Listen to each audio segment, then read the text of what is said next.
One के जंगल में Tony और टुनटुनी नाम की दो बहनें रहा करती थीं। जब दोनों बहनें बड़ी हुईं तो टोनी की शादी बहुत बड़े अमीर कौवे से होती है, जबकि टुनटुनी की शादी एक बहुत गरीब कबूतर से होती है। शादी के कुछ महीनों के बाद टोनी अपनी बहन से मिलने उसके घर आती है। टुनटुनी उसको देखते ही बहुत ही ज़्यादा खुश हो जाती है और कहती है, अरे आओ दीदी, तुमने अपने आने की कोई खबर नहीं बताई। अगर तुमने बताया होता तो मैं बंटी को भेज देती आपको लेने के लिए। तभी टोनी कहती है, अरे टुनटुनी, इसकी कोई ज़रूरत नहीं है। मैं तो अपने हवाई मोटर से आई हूँ। चल जल्दी एसी चालू कर, बहुत गर्मी लग रही है मुझे। दीदी, मेरे घर में एसी और कूलर नहीं है। मैं आपको अपने हाथों से हवा कर देती हूँ। आज लाइट भी नहीं आई है दीदी। अरे लाइट भी नहीं है? टुनटुनी, तुझे तो पता है ना, मेरे हर एक कमरे में एसी है, यहाँ तक कि बाथरूम में भी एसी है।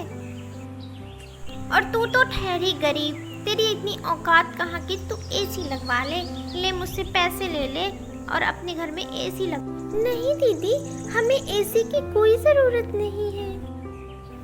मैंने तो सोचा था तेरे घर में 2-3-4 दिन रहूंगी, लेकिन अब इस गर्मी को देखकर तो मेरा बिल्कुल मन नहीं है तेरे यहाँ रहने, इसीलिए मैं शाम। जैसा आप चाहे दीदी, चलिए खाना खा लीजिए। फिर टोनी और टुनटुनी दोनों खाना खाने के लिए जाते हैं। ये क्या टुनटुनी, अब क्या मैं ज़मीन पे खाना खाऊंगी?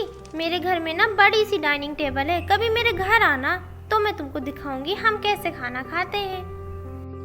टुनटुनी, मुझसे तेरी हालत देखी नहीं जाती। अगर तू कहे तो तेरे जीजा जी से मैं बात करवा कर उनके ही ऑफिस में बंटी के लिए कोई काम लगवा दूँ। उनके ऑफिस में बहुत ऊपरी कमाई बहुत ज़्यादा होती है, जिससे तू भी मेरी तरह अमीर हो जाएगी। दीदी, हम जैसे ईमानदार लोगों के लिए 200 की रोटियां ही अच्छी है, हमें ऊपरी कमाई नहीं चाहिए।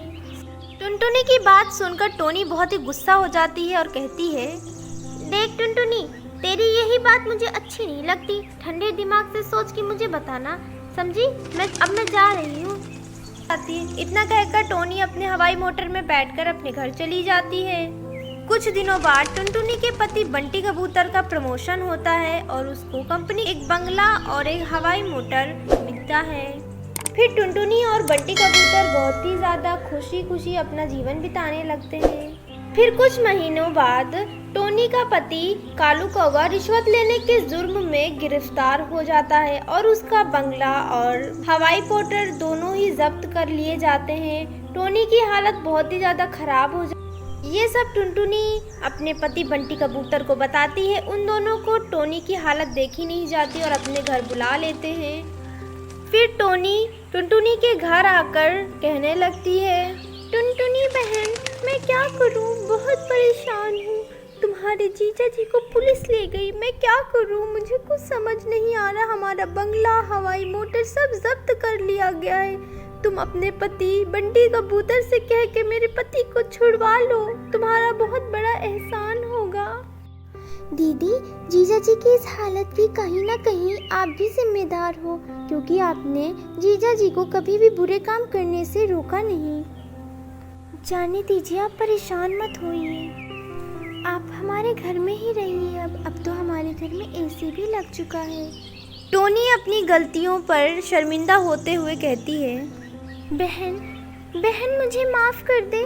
मैं पैसों के लालच में अंधी हो गई थी, मुझे कुछ दिखाई नहीं दे रहा था। प्लीज़ मुझे माफ़ कर दे। मेहनत और फिर कुछ ही दिनों में दोनों बहनें साथ साथ रहने लगती हैं और सब कुछ ठीक हो जाता है।